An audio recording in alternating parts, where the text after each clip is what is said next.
Please tell me about the play. It's so good. And PBS is doing, and someone saw it in Boca Grande and got so interested in it that who work for PBS that they've come and they've documented the way I wrote it with a young guy like you, who's about 30. How old are you? 38. He's 32. Okay. So I gave you 6 years.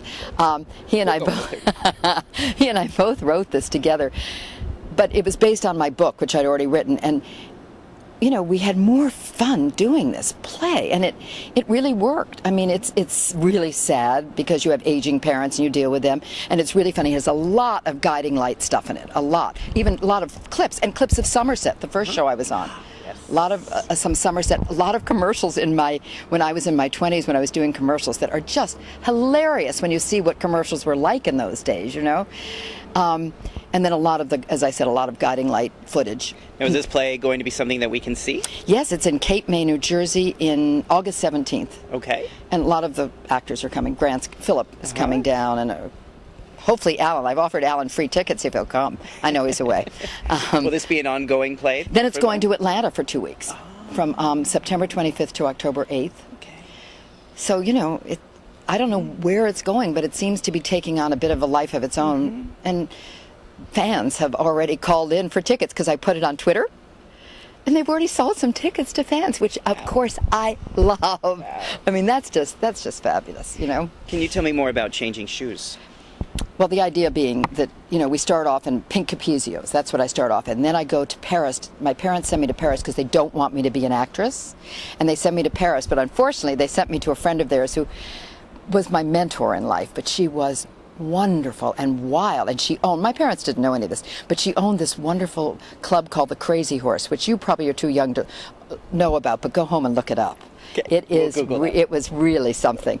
And she was the one who said to me, you've got to follow your dreams. I have this little girl, Paige, here today, and that's what I'm going to say, is you follow your dreams. You know, that's what you do with your life.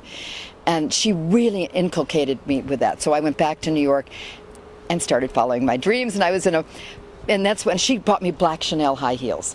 So I went from flat pink capuzios to black Chanel high heels, and then I got into doing commercials and movies and started wearing strappy, sexy high heels, and then one day my feet started hurting, and I put on the black flats, and the cloud came over my head, you know. There's a website, www.changingshoes.com, and you push on a shoe, like the black shoe, and you see all the cloudy things, and then you push on the spiky high heel, and you see all the glam things, and then you push on the bunny slippers, and you see me eating, which I went through a phase where I ate. That was my real depressing time, where I was really back on the back burner saying, where's Beth, where's Beth, where's Beth?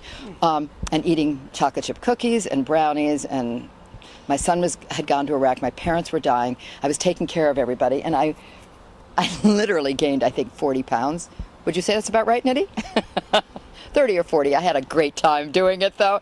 I'd sit there watching Bridget Jones' Diary and just have popcorn, and I watched Pride and Prejudice, I think, 48 times, and I'd be eating cake and ice cream, and I do this in the play, sort of, you know, with the bunny slippers on, and then I'd climb Mount Kilimanjaro, which I did do, 19,700 feet, almost 20,000 feet, and I wore pink boots. I was all dressed in pink because I thought, if I'm going to climb this mountain, I'm going to be who I am. And I had pink on, and I arrive at the foot of the mountain with the whole board of Outward Bound, and they're all in brown, and they're eating trail mix, you know, and I'm sitting there in my bright pink parka, and I had my hair all done, and I had my nails done, and my makeup on. Nobody had any makeup on, nobody. They were serious hikers. And they looked at my pink boots, and they just absolutely didn't talk to me. They had wanted nothing to do with me. And let me tell you, I made it, and some of them didn't. All right. But how I made it was sort of is a great part of the play. But all of this is part of this whole play. I mean, it's so charming. And there's a website that people can go to. Yeah, changingshoes.com. Yeah. Okay. Oh, yeah. And do they find out, they can learn about the play there, where it's going to be, how to get tickets? Absolutely. Great. Yeah. Great. So good. He's sort of he's being Alan Locker here. He's PRing for me. Thank you.